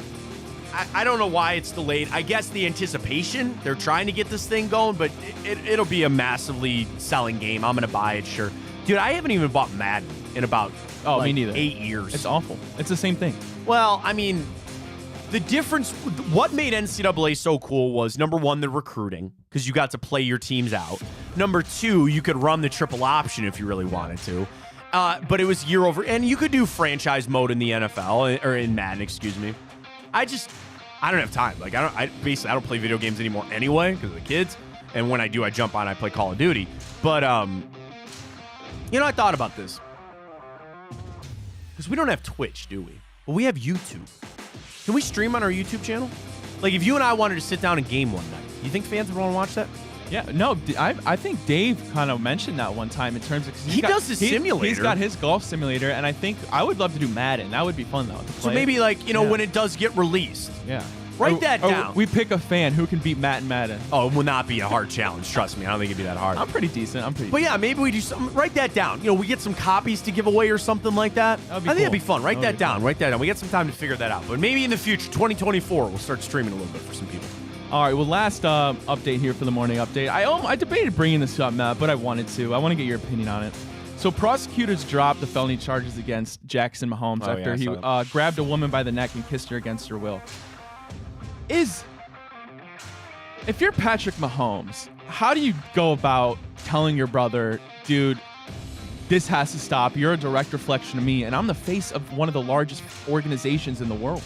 Here's the thing. You would hope that message has been sent already, that you understand. It does seem like I haven't seen him as much. I think he's reeled that back in. That also being said, it's not Mahomes. It's his brother. And there are a lot of players out there that have family members and maybe even some that are well-known and things like that. But you just kind of chalk it up to, that's him, not me. Is it a reflection on Patrick Mahomes? Sure, because it's Mahomes' last name. But I don't look at Patrick Mahomes and say it's his fault that his brother's an a-hole. You know what I mean? Like, I don't look at him and say, oh, yeah, Mahomes, it's on Patrick Mahomes that his brother is doing these things. But you're in the news. Like, I get it. And the same thing, like, with his wife. A lot of people were big fans of his wife. And now the Taylor Swift thing is kind of... But it's a double-edged sword, right? Because you look at... Technically, Travis Kelce, that's just his girlfriend, but... Not according to Tony Romo. Not according to Tony Romo, apparently. Dude, that's the other thing about TMZ, and I know that's millions of dollars and all that, but, like, they have video of them with the voice, like, just reading lips that apparently Kelce said he loves Taylor Swift. Like, said that, the big L word. Oh, my. Big day. Oh, my. Big day. When was happening. this? I don't even know what it was. They were at a party or something. Aw, Travis in love. The video is so bad. It's like across this like club or something, and they zoom in to try to see if Kelce says the word love. Maybe he was talking about Jordan Love. How do you know he's saying he loves Taylor Swift? But it's that these celebrities live in that world. They can't go anywhere, right? They can't do anything. There's paparazzi left and right. They're getting videotaped and all that other kind of stuff. So it's a tough world to live in. Jackson Mahomes seems like kind of a jerk, but I don't know if I necessarily look at it as a reflection on Patrick. But Yeah, I'd agree. Knock it off. Like, knock it off. Because, dude, when you get famous, you bring everybody with you, I guess. That's how it goes. All right, let's head over back to the NFL. Bill Barnwell, ESPN NFL writer. Contenders' biggest weakness. and the playoff teams he would want to avoid. So here's so this is how he lays this article out. It's the biggest weakness for the team and then the team that the Browns should avoid. So he's answering a question that we had with Noah. Who's the team of the AFC South that you want to play? So we start with the Browns, and I want to run through all of the teams to go through their weaknesses too. And he did this in order of the 9 clinched playoff teams and their Super Bowl percentage chance. So I hate to tell you, the Browns are last on this list. They have a 0.5% chance to win the Super Bowl. But you're telling me there's a chance. I was just thinking of that. There we go. The Browns' biggest flaw, turnovers. Joe Flacco's renaissance in Cleveland has felt like a fever dream. The Browns have won 4 straight to clinch a playoff spot, blah, blah, blah, 309 yards against the Jets, 3 touchdowns, blah, blah, blah. Flacco's run is even more remarkable when you consider that he and the Browns have been able to come over his longtime bugaboo, turnovers. The Browns have turned the ball over 12 times in the past 5 games. 12 times in the last 5 games. Flacco responsible for 9 of those giveaways. 2 of those turnovers were pick sixes. And the Browns have turned the ball over 3 times in 3 of their 4 games in this win streak. So normally, and I'm sure there's some stat you can pull, when you turn the football over 3 times, your win percentage has got to be, 10%, something like that across the NFL. The Browns have been able to overcome that. In part, as Barnwell writes about Jim Schwartz's defense, they have forced 11. So think about this. We have turned the ball over 12 times in the last 5 games. We have taken it away 11 times. So you're asking your defense, and imagine where you'd be if you just cut down some of those turnovers. Now, granted, you won all these games. That's fine. But I think what Bill is writing here is right on. You cannot do that in the playoffs. You just can't do that. He writes, if you have a quarterback who turns the ball over, it's tougher to overcome those issues in the playoffs because you can't be as confident that that guy on the other side of the field is also going to turn the ball over. Oh, I was asking for this statistic. Here you go. From 2012 to 2022, teams that turned the ball over 2 times in a game in the regular season won 38% of the time. Teams that turned over the ball 3 times in a game, they won 23%. So a little higher than I thought. I said 10%. 23% of the time, they were able to win. But in the postseason, Ryan, you turn the ball over twice in that decade stretch in the playoffs, you only win 31% of the time. You turn it over 3 times, teams win 4-19. That's a winning percentage of 17. That's a magic number to keep in mind. 3, well, really 2. The thing is that not part of what we like about Joe Flacco? Not the interception. I don't think anybody likes interceptions. But that fact that he bounced back from them, and he's got a little of that gunslinger in him. You're going to throw the ball deep down the field. And some of those interceptions, let's not forget, they were missed routes. That was Ced Tillman getting beat on the inside. That was him thinking he was going to bust it. I'm not blaming Ced Tillman on any of those. It is what it is. But he's getting used to a new receiving core. Like, I truly think 3 of those interceptions I just chalk up to your guy ran the wrong route. He got bumped off the route. What did you want him to do, right? It's not he made the bad read. And also even a couple of those, chucking it up. You just kind of live with them. So I know the stats. If you just wanted to sit there and tell me the Browns would turn the ball over 12 times in 5 games, I'd be like, yes, that's disgusting. I don't want that. But in reality, I could make an excuse for 4 of those, maybe. Yeah. So then it becomes not so bad, right? Yeah, bare minimum 3. So I'm going to try to push that aside. The one team, according to Bill Barnwell, the Browns need to avoid the Houston Texans. His reason being, they have the 2nd lowest turnover rate in the NFL. They only turn the ball over on 8% of their possessions this season, 2nd lowest in the NFL. Now, when we did play them, we forced 2 takeaways and got the win there. But that was out with Case Keenum. That was not with C.J. Stroud. Interesting in Houston. So Bill's really riding the pony here of turnovers being the thing the Browns need to correct, and then don't face the team that doesn't turn the football over. That's kind of his mark there for each of the team, or for the Browns anyway. I will tell you this. I think Houston, no matter what, is the second team that I don't want to face. I could have a conversation of the Colts or the Jags being one, and then I would put the other team at the end. You know what I mean? Like, I think I still want to face, I think my ordering is I want to face the Colts, then the Texans, then the Jags. I think that's it. That's mine. The Jags are a team that I'm like, the injuries play a factor, and we'll see Trevor Lawrence this weekend, but I think that's my ordering. So it's a little interesting that he said the Houston Texans were the team to avoid. But I could listen to it. And I could reorder that, I guess, a little bit to say it would go Colts, Jags, then Houston. Yeah, my argument for it would be is I have the same order as you. I would want to play the Colts the most, and then I would want to play the Texans. I would want to avoid the Jaguars, and the reason being is, I mean, you could sit here and tell me that C.J. Stroud is a better quarterback than Trevor Lawrence, and I really, as crazy as that sounds, I can't really make an argument for the way that they've both played this season. But then it goes beyond that, right? It goes the fact that Jaguars were in the playoffs last year. They won a playoff game somehow, that major comeback. Then you have Doug Peterson, a Super Bowl winning coach, right? So you got two guys that have been there and done that in the playoffs. But then you look at the Texans, a rookie quarterback and a rookie head coach. I would just personally rather play them than the Jaguars. Fair enough. Let's run through all the other teams. Wait, we actually have some breaking news here. ESPN story, Cavs and Ricky Rubio have agreed on a contract buyout. So Rubio done.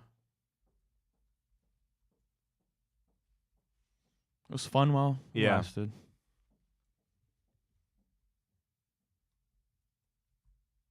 Sorry, I'm sending a tweet. Help this team.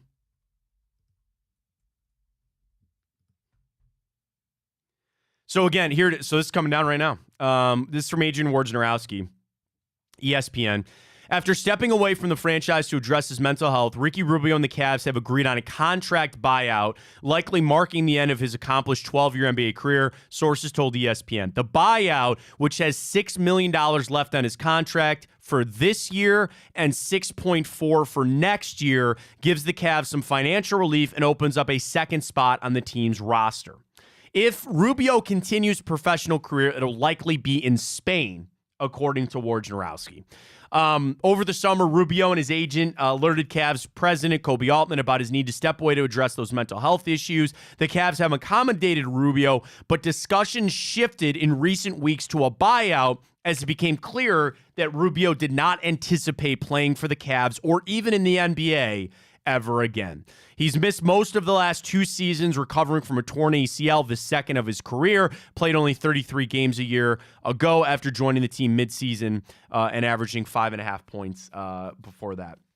Listen, man, I wish Ricky Rubio the best. I do. I wish he could have helped this team because I think they could have really used him. You know what I mean? Like, I think the backup guard, where they've had Sam Merrill, they've been able to have Craig Porter Jr. step up again. But I miss him because I think he could really help this team. That being said, if his true want is to play back overseas and if it's just to be at home, I'm not going to deny him for that. I truly wish him the best. I think he could help this team a lot, but I really do wish him the best as he moves on in the next part of his career. If he even continues to playing, maybe he just wants to go home. Who knows? But again, Cavs and Ricky Rubio moving towards a buyout. That'll happen, gives the Cavs a little bit of flexibility with their cap and another spot on the roster. All right, back to the NFL. Bill Barnwell running through all the teams, their biggest weakness of the playoffs, and the team they should avoid. Number 8, the LA Rams, a 1% chance to make or win the Super Bowl. Their flaw, kicking. Couldn't relate.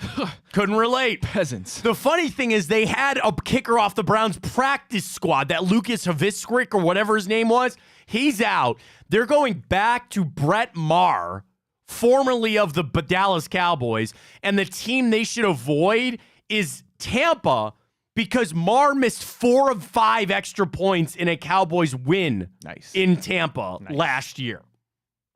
So there you go. Number 7, the Eagles. Is it crazy the Eagles only have a 2% chance to win the Super Bowl? Isn't that crazy? Yeah. Their biggest flaw is pass defense. That defense has been a joke anyway. Their team to avoid, the San Francisco 49ers. Of course, Brock Purdy picked them apart on his way to 314 and 4 touchdowns over Philly last month. Number 6, Detroit, 2% chance to win the Super Bowl. Their flaw is beating pressure. He's gotten pressure, talking about Jared Goff. Let me see. I'm trying to see. Goff, dude, when he is pressured, he only has an 8.8 QBR. That is 26th in the NFL. So they cannot handle pass rush there. And, of course, the team to avoid, the Dallas Cowboys and Micah Parsons. Number 5, Miami, 4% chance to win the Super Bowl. Their flaw is red zone defense. The team to avoid for the Dolphins, the Buffalo Bills. They have the second best offensive line inside the red zone this season. There's your matchup there. Number 4, Kansas City, 4% chance to win the Super Bowl. Their flaw, dropping passes. Their wide receivers have been something quite interesting this year. The team to avoid,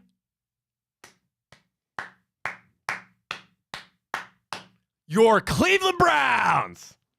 Jim Schwartz's defense has a league-best QBR against running backs and tight ends this season. Shockingly, only the Panthers have allowed fewer receiving yards to backs and tight ends this season than the Browns. A matchup where Mahomes would be forced to throw to his wideouts might not go well. Maybe we got something there for the Kansas City Let's Chiefs. go to Arrowhead. We can remedy that playoff disaster from a couple of years ago, couldn't we? We could. Is that how it would play? Oh, I guess there's always a matchup that could play out depending on how it goes. The Chiefs. Number 3, Dallas Cowboys. Their biggest issue is rushing defense, the team that you not want to face. San Francisco 49ers can't stop Christian McCaffrey. Number 2, Cowboys, 12% chance to win the Super Bowl. Next up, the Baltimore Ravens with a 29% chance to win the Super Bowl. Their flaw, fumbles. They have a drop rate of 4%, but an 8.7 drop rate across their losses this season. That is the worst in football. The other thing, Baltimore has fumbled on 2% of their offensive snaps, which is a little over league average, but those fumbles have disproportionately appeared in all of their losses. So it's not so much that they fumble all the time, but when they lose games, that's when they fumble. The team that they should avoid, the Cleveland Browns! Yes, sir. The Browns have forced more fumbles on opposing snaps than anybody else in the NFL. They have forced 3% of opposing snaps this season. They've gotten a fumble on it. The Jags are just behind them, so you can listen to Jacksonville on that, but you would talk about the Cleveland Browns. We got a recipe for a win against the Chiefs and the Ravens. We have a recipe against any team. I think we playoff. do. Honestly, we do. We really do. I think we do. First time I feel like we could ever say that. I mean, you beat the 49ers in a little bit of... The other thing is, in some of those wins, most notably, talk about the 49ers and Baltimore, those were our recipe for success. And the Browns' defense is really... Like, that's the magic elixir to drink right now, if you will. You play defense, force turnovers, and you let Joe Flacco throw the football, you can go with anybody. You run with anybody. You really can. There you go.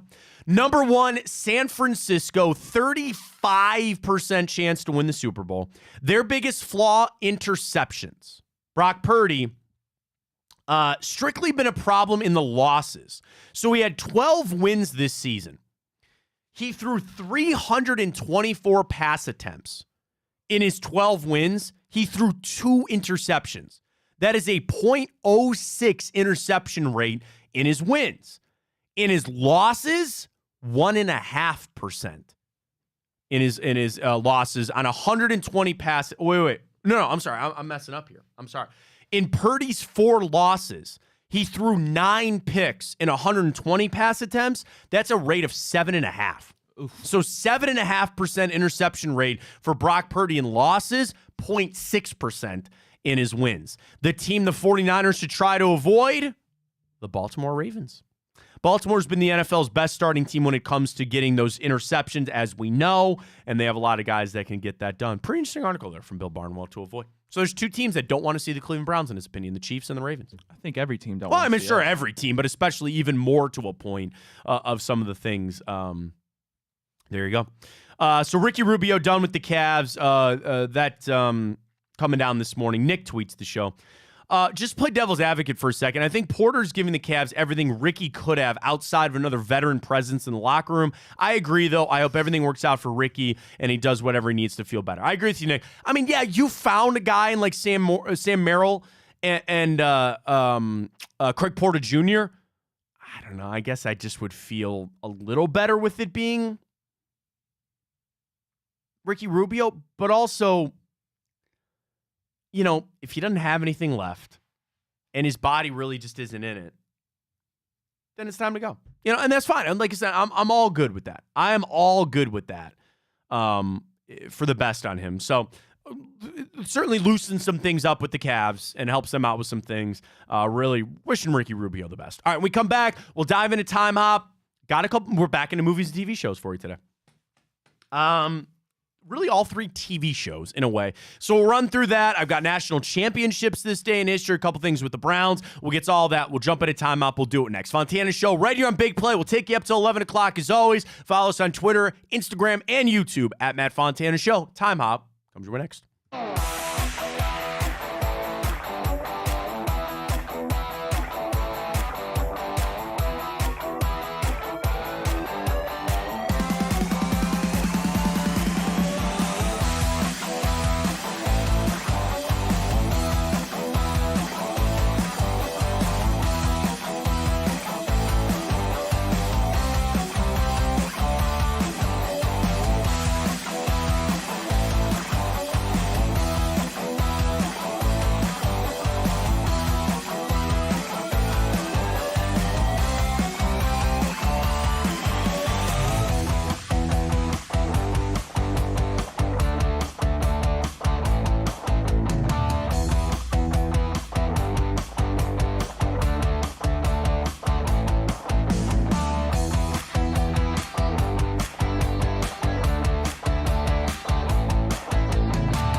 All right, we head back in time on the January 4th, the date. We'll run through, tell you a little bit about what happened in history. This one goes all the way back a little bit, though, Ryan.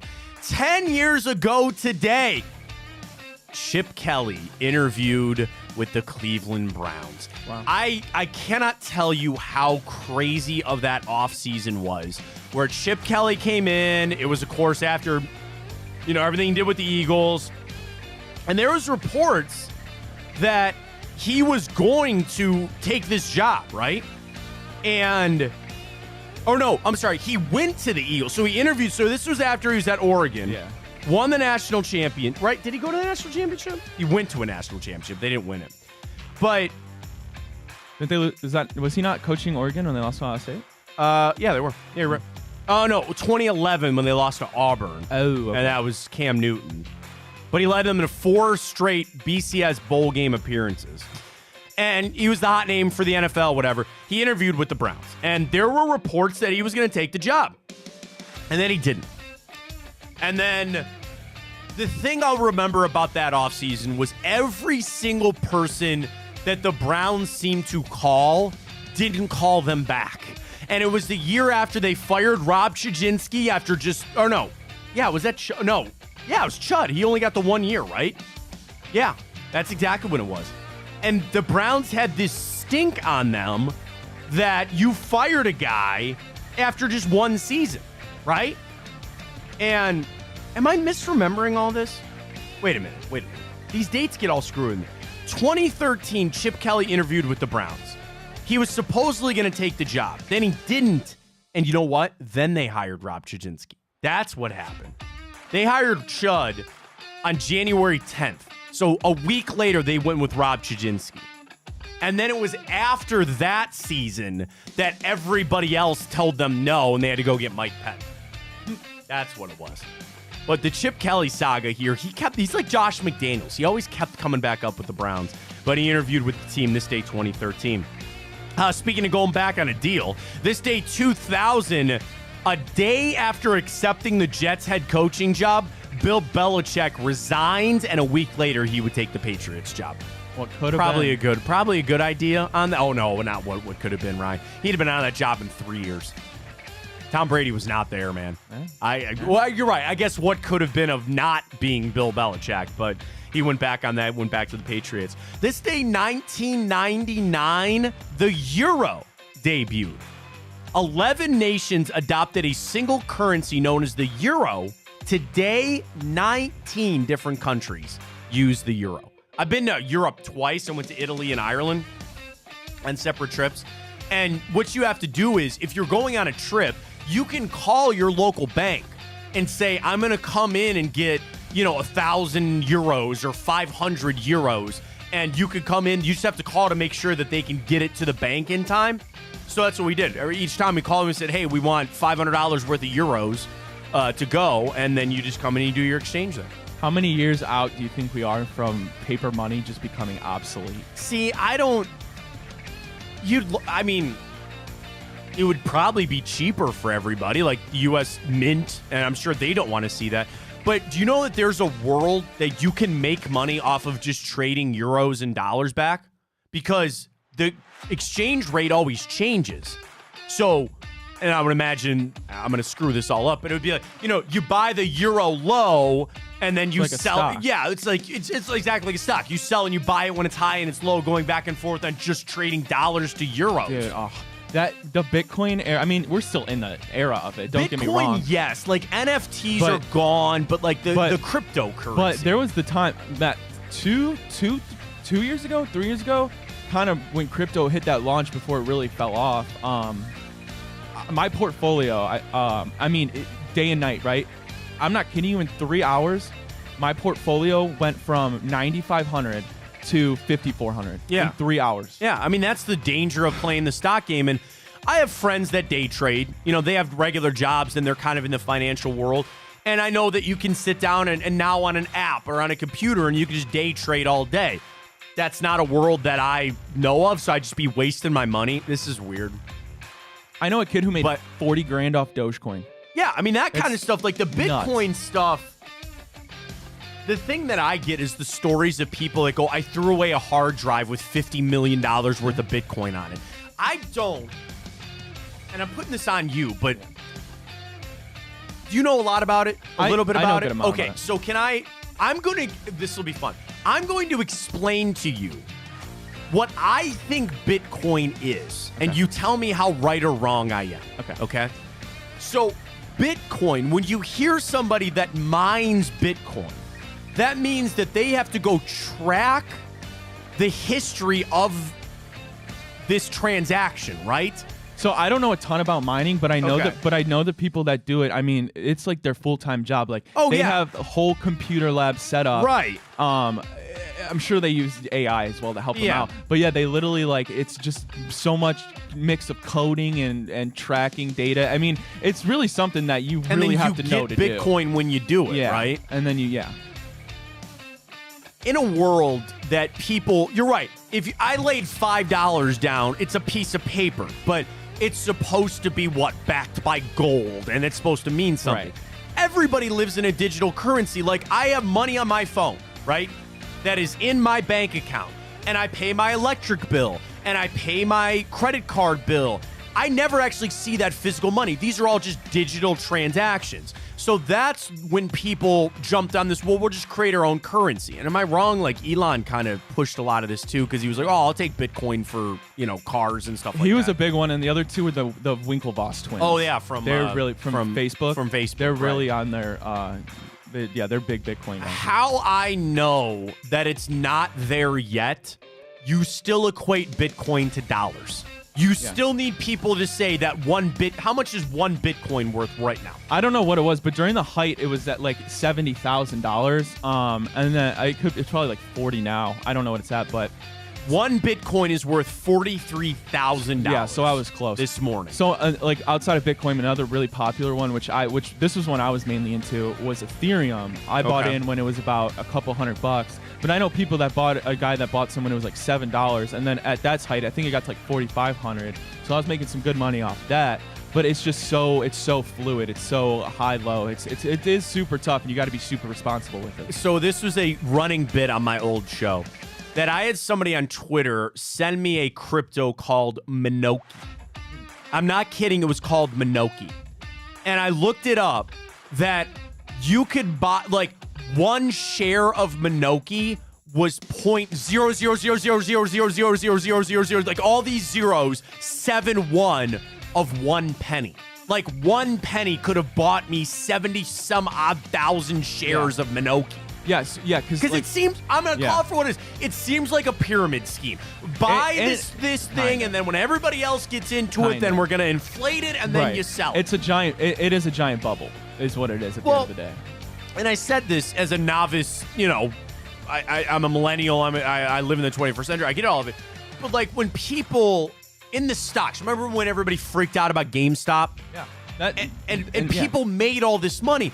What I wanted people to understand was, and this is probably more for NFTs, people that said, oh, dude, I made all this money selling these crappy, weird NFTs and those weird, what was it, the ape, right? One had an earring. Yeah, one had an earring, another one had an eye patch, and everybody had to get one, right? And you go, oh my God, I made $45,000 off of NFT. What people don't forget is that means somebody else lost $45,000. That money just was not created in thin air. It didn't come out of anywhere. You took that out of somebody else's pockets. Now, you'd be sitting there, I took it from some hedge fund millionaire guy. Maybe not.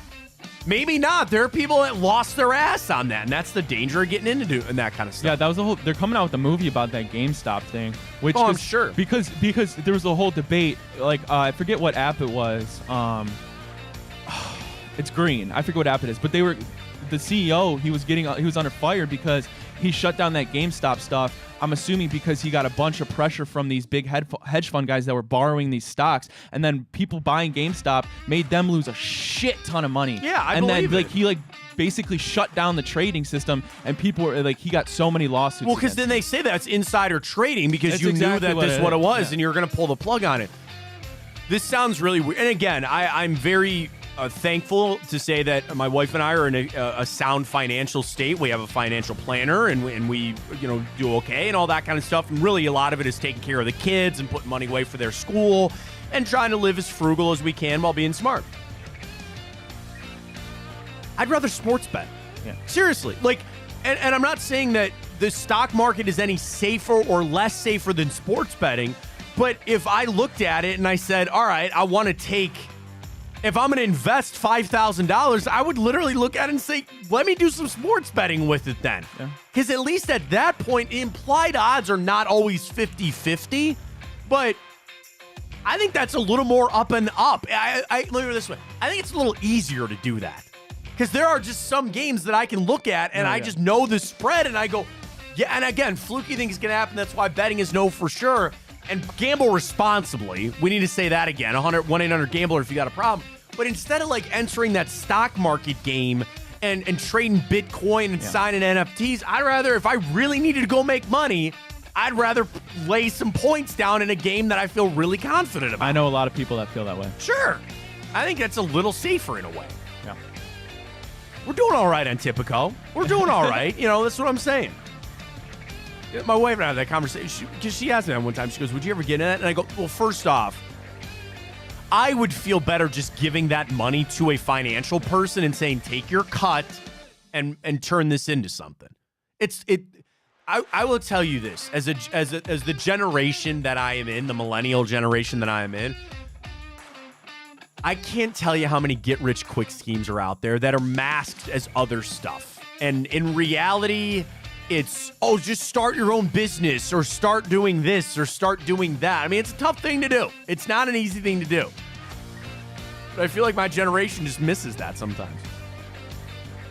Plus, with the power of social media, you get such a skewed representation of people that sit there and you see a bet ticket that hit for $500,000. You see these guys on Instagram that they push like, dude, I just cashed $100,000 on my sports bets this weekend. Oh, did you? Did you really? But where are all the other, you know what I mean? Like, it's a scary world to live in. People are like, they literally have to make like laws about this stuff, and it's going to be continuing to figure out a way to basically regulate this thing that is known to be whatever that word is, unregulable. Sure. Yeah, and like a guy like Elon Musk who tweets about Dogecoin, you see instantly its market cap moves up like 500%. Isn't that crazy? It's like one man to have that much power is just insane. Well, I mean, the same thing goes on with relations where, that's life. That's politics. When a policy gets passed or somebody says something, gas goes up 10 cents. And I know people, somebody said this to me a long time ago. They go, you want to look at the health of America? Go look at gas prices. Yeah, you can look at the stock market and the NASDAQ and all that other stuff. He goes, let me know what gas prices are. And that'll tell you our relations with everybody else and what's going on in the world. And I've always hung on to that. I think that's true. We started talking about the euro, and here we are. But eventually, that is what it is. All right, this day, 1970, Minnesota becomes the first ever expansion team to win the NFL title. They beat the Browns 27-7 in the championship game. A very important one for me. This day, 1967, The Doors released their debut album. You know a Doors song? I know it's Jim Morrison. Yeah, Light My Fire. Oh, I know Light My Fire. Riders on the Storm. I used to always end my show with Riders on the Storm, one of my favorite songs. So that is not on their debut. Light My Fire. No, that's on their debut album. Break On Through, great song. Soul Kitchen, jam. Crystal Ship, 20th Century Fox, Backdoor Man, The End. Oh, great stuff. Check that out. All right, do you want your little trivia of the day? Yeah, I do. So on the bonus issue tracks, they added Moonlight Drive. If anybody ever asks you the first song that Jim Morrison ever wrote for the Doors, it was Moonlight Drive. Moonlight Drive. Moonlight Drive. He wrote it as a poem, and he gave it to Ray Manzarek. They met on a beach. They were out in California, went to UCLA, all that kind of stuff. That was the first ever song that he gave to Ray Manzarek. Was the song that eventually became Moonlight Drive. This day, 1896, Utah entered the Union as the 45th state. Never been. Salt Lake City seems fine. I don't know. Yeah, never been. Never really been. All right, national championships this day in history. This day, 1999, the first ever BCS national championship.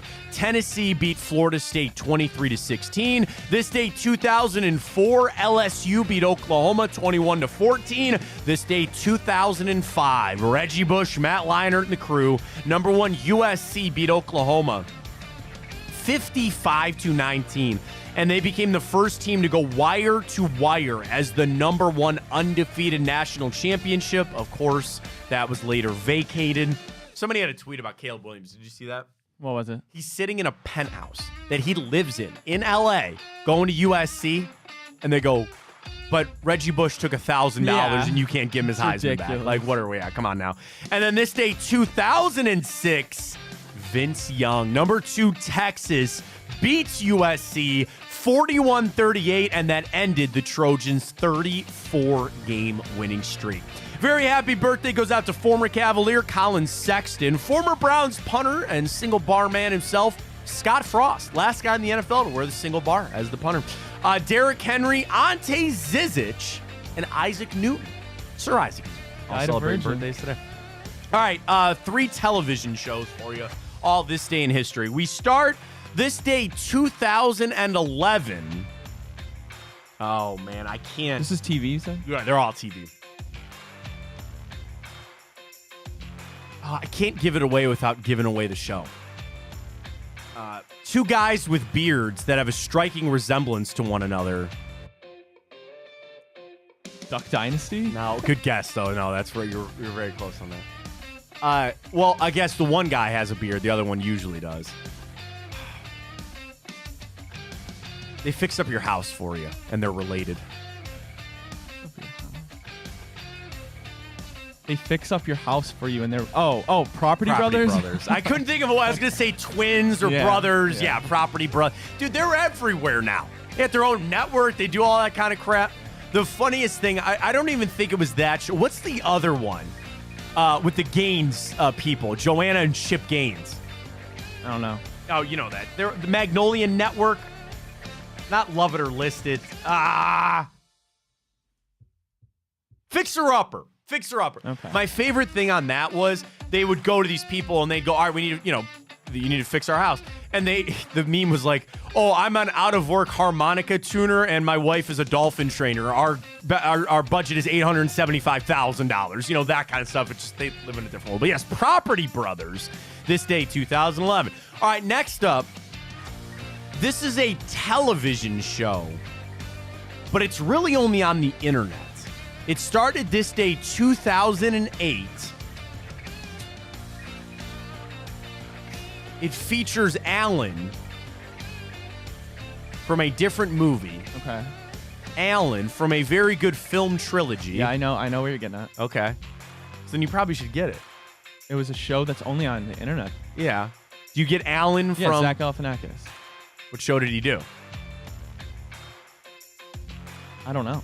Between Two Ferns? Oh, I've never Have you seen never it. What? No, I've never seen it. You've never seen Between Two Ferns? No. Oh my God, go Google it. It's hilarious. He does satirical interviews with Oh, people. I think I have. guarantee Yeah, you've yeah. seen the clips. Yeah. He sits there, and it's meant to be on like a public service, channel. Yeah. And he's interviewing Brie Larson Now I about know how you're they talking about, named yeah. their daughter after cheese, and like Yeah. the whole point is for it to be Brie, yeah. satirical. Yeah, right. The outtakes are hilarious. The Matthew McConaughey one is hilarious. But yes, Between Two Ferns, this day 2008. If you like stand-up comedy and you've never seen Zach Galifianakis live at the Purple Onion, it's right before Hangover hit. It's right before the Hangover hit. It's hilarious. All right, final one. This day 1999, an animated television show. 3 friends, all with the same name. Ed, Ed, and Eddie? Ed, Ed, and Eddie's correct. Oh, Nice what a job. classic. Finish it What a out, man. classic. Ed, and Eddie. What a good There's show. a bracket to be had, and maybe even next week on the show, of Oh, your yeah, yeah. favorite late 90s cartoon. Dexter's Laboratory. Well, it's even cartoon. Like Dexter's Laboratory. Hey Arnold. Hey Arnold. Rocco. Angry Beavers. Rugrats. Rugrats was great. Doug. I was not a big Ren Ed, and Eddie guy. Stimpy? We weren't allowed to watch Ren and Stimpy as kids. There were 3 shows that my parents wouldn't let us watch. Pinky and the Brain. Ren and Stimpy, Beavis and Butthead, and The Simpsons. Big Time Wrestling we weren't supposed to watch either. I think that was like a self-preservation thing with 5 boys in a house. My poor mother. She just didn't want us doing, rock bottoms to all of us and Stone Cold Stunners all day. Yeah. We were not allowed to watch The Simpsons, Ren and Stimpy, or Beavis and Butthead. Those are the shows. And I mean, eventually South Park and all that kind of stuff too, where it's not really, but you stayed up late watching anyway. But yes, Ed and Eddie is how it goes. Great stuff today. We're already out of time, man. There we go. We got into the Dogecoin conversation today. It is what it is. Great stuff. Football Friday tomorrow. We'll get Sonny back on. We'll make our selections for the weekend. National Championship, of course, game on Monday. And a big weekend to sit back and again, relax and watch some football. So I'll have it all for you tomorrow. Shall we tell our good listeners how to our win boost, some money? yes, our boost. Okay, so here's the new thing, folks. Our great thing with Tipico. We love our friends at Tipico. Download the app, sign up, bet $25, use that code BigPlay100, and you get signed up, and you can get the money as far as this. Deposit and bet $25. Use the code BigPlay100. You get $100 in bonus bets. We are now going to be doing daily boosts here on the show. Tonight, in the association, we are going to do the anti-Golden State Warriors one. As Cavs fans, we will do an anti-Golden State parlay tonight. Nuggets Warriors. Here's where we're at. Jokic, 26 points or over. Steph Curry, under 4.5 threes. And the Nuggets to win by 3. That is boosted to plus 470. I'm going to go ahead and place my wager. Back on the track today. Yeah, right there. Boom, done. Tipico. Get to that boost, folks. We love it. We appreciate everybody at Tipico. Download the app. Use that code BigPlay100 when you sign up. We'll be doing boosts every day. Tonight, the anti-Warriors boost. Enjoy it tonight. Chico coming up at 12. Don't go anywhere. Got a lot coming up with him. And then tomorrow, a Football Friday edition. Boobies tonight. Booby Gibson, Rafa back. Perfect. Right in between a win against the Wizards and a win tomorrow against them as well. So Booby tonight, check that out. Great stuff this morning. For Ryan Tyler, I am Matt Fontana. As always, take it easy.